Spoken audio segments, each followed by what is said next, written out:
Breaking news po ito mga kababayan. Nako po, viral na viral ang tawag na Judas is Lord. Talagang sumabog po ang pangalan na ito at nagsisirculate po sa social media. Lalong-lalo na po mga kababayan, yung mga miyembro ng JIL ay hindi na daw magsisimba sa kanilang simbahan at na dismaya po sa ginawa ni Joel Villanueva na panghuhudas dito kina Marcoleta at SP Cayetano. Si Joel Villanueva mga kababayan ay tinaguriang pinakaduwag na senador. Kasi nga mga kababayan, ayon sa kanyang mga tagasunod na follower ni Pastor Villanueva na si Joel ay talagang masama ang loob. Mas matibay pa daw ang loob ni Jinggoy Estrada kasi nanindigan ito sa tama. Mas pinili na harapin ang katotohanan na siya ay nasa katwiran at talagang kahit siya ay makulong, hinarap niya ng buong paninindigan. Pero dito kay Joel Villanueva mga kababayan na mas malala pa kay Judas Iscariote nung panahon ni Kristo, talagang bumulong pa kay Marcoleta. Ang bulong ni Judas, mga kababayan, talagang nabira dito si Joel Villanueva. Marami na pong lumalabas sa video na miyembro ng Judas is Lord, Judas is Lord tuloy, Jesus is Lord, na naglalabas po ng sama ng loob dahil po dito sa nangyaring ito. Kaya ito po, pakinggan po natin ang opisyal na pahayag ni Attorney Mike Operario, isang sikat na abogado at magaling po ito mga kababayan. Panoorin po natin paano nadismaya, paano sumama ang loob kay Joel Villanueva dahil naghudas po ito. Ito po ang pasabog na balita mga kababayan.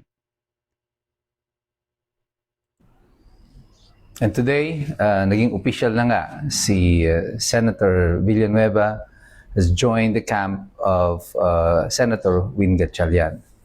Was I disappointed? Yes. Was I surprised? No. Ito po si Attorney Mike Operario, pag-usapan natin yan. Bago pa man dumating po ang araw na ito, there has been telltale signs na babaliktad na itong si Joel Villanueva. At couple of days ago, nilabas ko nga yan, naglabas ng pahayag si Senator Villanueva na sinabi ko na narinig ko siyang nagsalita si Senator Villanueva, marami siyang salita na ginamit pero tila parang wala siyang sinasabi. At alam na natin noon na ito ay tungkol sa mga pananakot na mga kaso na isasampa kagaya ng pinahayag ni Senator Alan Peter Cayetano, kagaya ng nangyari kay Jinggoy Estrada. Pero dalawang senador, magkaiba ang naging resulta. Yung isa, hindi naman mananampalataya o nagsasabing siya ay Kristiyano, at yung isa ay Kristiyano, sumisigaw sa pulpito, may hawak na Biblia, naiiyak tuwing pinag-uusapan ang katarungan at katwiran. Pero yung isa ay tahimik na tinanggap ang anumang sasapitin niya at mas pinili na makipaglaban kaysa yumukod doon sa mga nananakot sa kanya.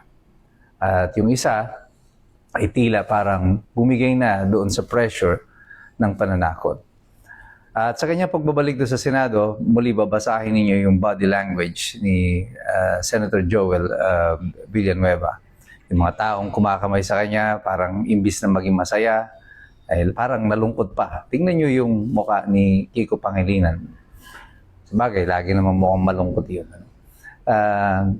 Pero sana maisip ni Senator Villanueva na bawat tao na kumamay sa kanya, yumakap sa kanya, ngumiti doon, ay hindi niya totoong kaibigan kasi alam nila ang dahilan kung bakit siya naroroon at sila rin ang dahilan kung bakit siya naroroon at bakit siya kailangan magpalit ng kanyang kampo.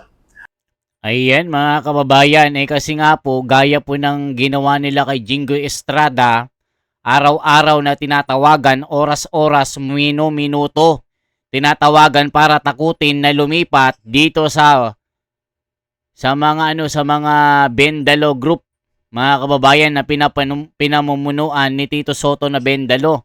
So mga kababayan, yung mga miyembro ng JIL talagang naglabas talaga ng sama ng loob. Pakinggan po natin ito mga kababayan. Meron akong ipapakita ko sa inyo. Ito. Pakinggan nyo po mga kababayan.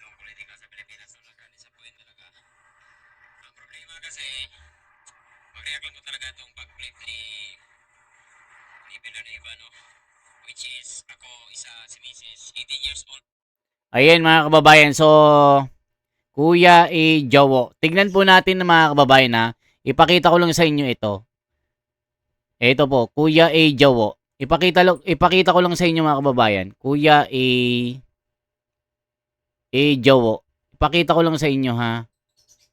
Para makita nyo yung sinasabi ng taong ito na galit po mga kababayan kay Joel Villanueva. Kuya Jawo. Ito po.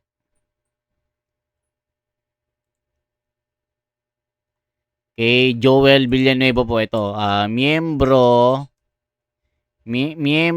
ng JIL Tumiwalag. Ito po mga kababayan. Pakinggan nyo po ito. Dahil nagsisirculate na po. Ito po mga kababayan, no? Nakita nyo po yan? Ito po mga kababayan, may ipapakita ko sa inyo. Ito. Mas takot kay Jesus Remulla kaysa sa totoong Jesus.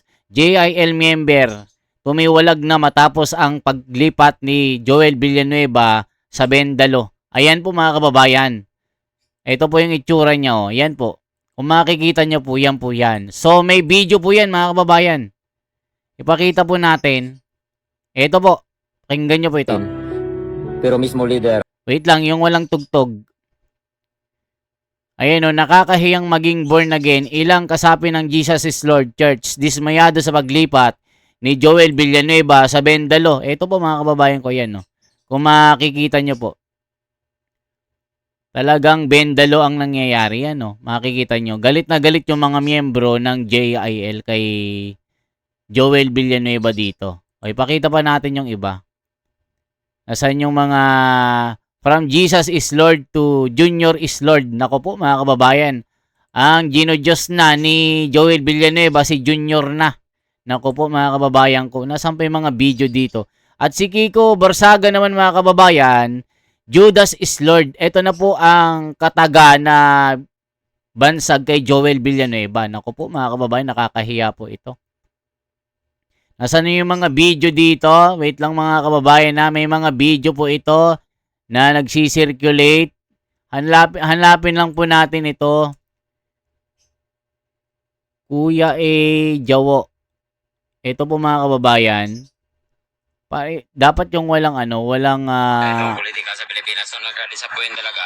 Ayan. Ang problema kasi, mag-react lang ko talaga itong pag-flip ni Villanueva, no? Which is, ako, si Mrs. 18 years old na si Mrs. nagsimba sa JL, pero ngayon pa lang talaga nakita namin na parang hindi na talaga maganda yung nangyari ba. Doon na is may personal sa pamilya na ko, pero sa tingin ko parang it's time na siguro na mag-give eh. Kasi alam naman nila kung gaano ka magnanakaw yung sa kabila na grupo. Diba? Pero nag-play pa rin. Bakit? Kasi nga takot sa mapriso or ano ba. So may bayag pa si Jinggoy kaysa kay Villanueva. Anong klase yan? Ha? O maraming magalit nito. Yung lalo na sa mga ka-churchmen namin o sino man. Pero sa tingin ko parang hindi talaga maganda. Nagturo tayo ng magandang asal. Nagturo tayo na hindi magnakaw. Nagturo tayo ng magagandang gawain. Pero mismo leader, hindi magawa. Yun yung problema sa mga So, for me, sa pamilya ko, I will make it sure na hindi na kami magsimba doon. Dahil sa ginawa nila. Diba? Mas maawa pa kami kung kinulong dahil sa political persecution. Pero, nag-flip dahil takot. So, meaning may ginawa. That's problem. bakit ka matakot kung ikulong ka dahil sa politika? Kung Ayan mga kababayan, 10 ng kanyang pamilya ay kinakahiya po si Joel Villanueva. Ayaw nang magsimba, titiwalag na mga kababayan. So yan po yung nangyari, talagang nababash po. At kinakahiya nila itong pastor nila. Yan po yung isa po sa mga dahilan mga kababayan. Na pag ikaw ay leader ng isang reliyon, wag mong papasukin yung politika kasi isang mali mo lang talaga masisira ang pangalan mo. Okay lang sana kung miyembro ka pero pastor ka Kaya dito, tinaguri ang Judas Iscariote ng panahon natin. Sabi nga ni Senador Marcoleta, ay dahig mo pa si Judas Iscariote na maghuhudas nung panahon ni Kristo. Kaya ngayon, Judas is Lord na ang nangyari. Mga kababayan ko, bansag po ni Kiko Barsaga yan. So ngayon, ituloy pa natin itong sinasabi ni Mike Operario, mga kababayan. Attorney Mike Operario, ito po. I-check po natin yung kanyang sinabi dito. Ito po. And today, naging official na nga si Senator ng pangalan, may mga moniker na ilalagay kay Joel Villanueva, BB Villanueva. At inassure sila na hindi siya magpapalit ng kampo. Paano na yan? Nagpalit na nga ng kampo. Ang naging tugon ko lang sa kanila, sige po, tingnan na lang natin bukas. At eto na yung bukas. At hindi po tayo nagkamali. At hindi rin ako nagkamali doon sa magiging epekto nito. Marami tayong mga nabasang mga memes, na yung JIL, pinalitan na ng pangalan, may mga moniker na ilalagay kay Joel Villanueva, BBM is Lord, kaya ako nalulungkot doon kasi pati yung pangalan ng Panginoon ay nalagay sa katuyatuyang sitwasyon. At ang naglagay sa Panginoon sa atin sa ganitong katatayuan ay yung pahayag mismo ni Joel Villanueva na sinasabi niya susundin niya ang konsensya at ang will ng Panginoon. Ngayon, nadamay pa ang Panginoon dito sa ginawa niya. Ngayon, ang excuse niya, kaya ako ginawa ito ang gusto ng Panginoon para sa kanya. Well, kung eventually ay mapapatunayan na Ayan mga kababayan, ginamit pa ang Diyos sa kanyang kabalbalan. Itong sinasabi ni Mike Operario na isang abogado, ginamit na dahilan, ito daw ang gusto ng Panginoong Diyos. Wow, mga kababayan ko, ganyan na ba talaga ka-immoral ang mga pastor ngayon? Nakita mo naman na sobrang bendalo at magnanakaw yung kabila, doon ka pa kumampi. Kaya natuturingan ka ngayon na Judas is Lord, hindi na JIL. Naku po mga kababayan ko, ito ang nakakahiya dito. Kung magkaroon man ito ng kaso, paano ko mapatunayan na mayroon kang totoong partisipasyon doon sa katiwalian? Kasi may mga testigo na nagsasabi na ikaw ay may partisipasyon doon sa katiwalian. At sila sabi ng ombudsman na ikaw ay kakasuhan ng plunder. Halimbawa na lang, naganap yung pagkakaso sa iyo ng plunder at napatunayan na may kasalanan ka. Will pa ba ng Panginoon yon? Ikalawa, kung hindi naman ikaw masampahan ng kaso dahil sa paglipat mo ng kampo, will pa rin ba ng Panginoon yan na matabunan yung mga testigo laban sa iyo at yung kaso ng plunder ay mawala na dahil sa iyong paglipat ng kampo? Will pa ba yan ng Panginoon? And that is the bad thing about using the name of the Lord in your political decisions. Sana kung gagawa kayo ng desisyon na ganyan, tindigan nyo na lang yan base sa mga legal ninyong basyan. Okay lang yan kung ikaw ay nagkakalat ng salita ng Panginoon o ikaw ay gumaganap na yung misyon bilang isang pastor. You invoke the name of the Lord any time of the day. But every time that you make a political decision such as this, paglipat ng kampo at gagamitin yung pangalan ng Panginoon, gagawing excuse yan kasi itong will ng Panginoon. That is nothing short of blasphemy. at gagawa ka ng isang kasinungalingan, gagamitin mo pa yung pangalan ng ating Panginoon. That's why I've been asking for prayers since several days ago. Prayers for Senator Villanueva and prayers for the Villanueva family and also for the JIL. Marami po tayong mga kaibigan, mga kapatid na naglilingkod sa JIL. And I know many of them are disappointed. They are disappointed because alam naman ng lahat that if you take this arrangement with this administration, ang malinaw dyan ay tila meron kang pinagtatakpan na katiwalian. At sinasabi nila, mabuti pa si Jinggoy. No, bagamat hindi nagpo-profess na siya ay Kristiyano o mananampalataya, na natili siyang matibay. Maraming mga pagwawangis din na ginagawa ang mga tao, kagaya nila Apostol Pablo at mga disipulo ng Panginoon. Halos lahat sila ay nakulong. They were persecuted for being Christians. And yet, they did not relent kasi nagtiwala sila sa gagawin ng Panginoon. Iyon ang totoong will ng Panginoon. And even if they died for their cause, sa pagkakalat nila ng salita ng Panginoon, ay tinanggap nila iyon ng maluwag. Many great leaders in the Philippines, many senators, noong panahon ng martial law ay mga nakulong. Kasama dyan sila Ninoy Aquino, si Nene Pimentel, sila Jovito Salonga, many others, sina Pepe Jocno, sina Chino Roses, and many other, sina Tep Cañada, many luminaries, na yung kanilang mga anak ngayon ay nakakampi dito ngayon sa administrasyon. But these are the gentlemen na dapat nating hangaan because in the face of threats against their personal security and liberty, they decided to stand their ground. Hindi po nagkaroon ng issue ng katiwalian ang mga senador, ang mga leader na binanggit ko noon. Sila po ay ikinulong dahil sa kanilang paniniwala. Pero ito kakaiba. Yung mga senador, inaakusahan ng kung ano-anong katiwalian ng pagnanakaw.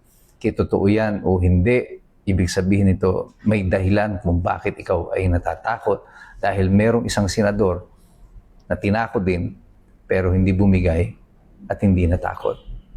I just hope that the JIL will be able to survive through this and absorb this attack from the enemy. Hindi lamang po ang JIL ang under attack dito. It's the entire Christendom, institutions, churches. Nakikita ninyo yung paghahati-hati at kung paano nawawalan ng moral ascendancy and authority ang mga simbahan sa panahon na ito sapagkat nai-involve ang mga leader nito sa mga katiwalian. But hindi po ito ang mga kagaya ni Senator Villanueva, nila Congressman Abante. This is not a general categorization of who we are as a nation, of who we are. Ayan mga kababayan ko. Kaya dito talagang marami pong kumakalat sa social media na pagkadismaya at binibira itong si Judas is Lord, Pastor Villanueva. Talagang marami pong naglalabas sa mga hinanakit at sama ng loob. Kabilin-bilinan na ni Senador Marcoleta. Talagang nakita na ito na merong mga maghuhudas talaga. Daig pa talaga kay Judas Iscariote. Nakakadismaya mga kababayan. Alam naman ni Joel Villanueva na pastor ng JIL na talagang mga bendalo at mga magnanakaw yung kabila. Mali-malita ang kinubrang pera pero umanib ito. Maigi pa kay Jinggoy Estrada. Kahit hindi mananampalataya ito, pero nanindigan sa kanyang paniniwala na talagang wala siyang ginawa. Pero ito mga kababayan, naduwag. Umatras ang bayag mga kababayan. Tignan nyo si Senador Marcoleta, kahit anong gawin nilang panggigipit, hindi natatakot. Pag binangga nyo si Senador Marcoleta, ito na ang simula ng revolusyon. Dito talaga sasabog ang mga Pilipino. Marami pong taga-suporta si Senador Marcoleta. 100 million po ng mga Pilipino. Subukan nyo na galawin ito nang maghalo ang balat sa tinalupan. Yan po ang mga kumakalat na mga sentimento na talagang sinasabi ng taong bayan na huwag nyong gagalawin si Senador Marcoleta. 'Di ba? Anyway, mga kababayan, para ma-recommend po tayo, hinihiling ko po na i-like, i-share ang bidyong ito. I-like nyo po, mag-like po kayo, mag-comment, mag-share. I-subscribe nyo rin po mga kababayan para lagi po tayong recommended ni YouTube para kumalat po at makita ng sambayan ng Pilipino ang tunay na nagaganap. Kasi yung mga ganitong balita, hindi po mapapanood sa mainstream media. Kasi ang mainstream media mga kababayan ay sila ay mga kasapakat, kasama sa bendalo, kasama sa maleta na nababayaran. Pero tayo bilang political vlogger, talagang hindi tayo mababayaran ng maleta. Okay po, for transparency, for a better democracy, mabuhay po.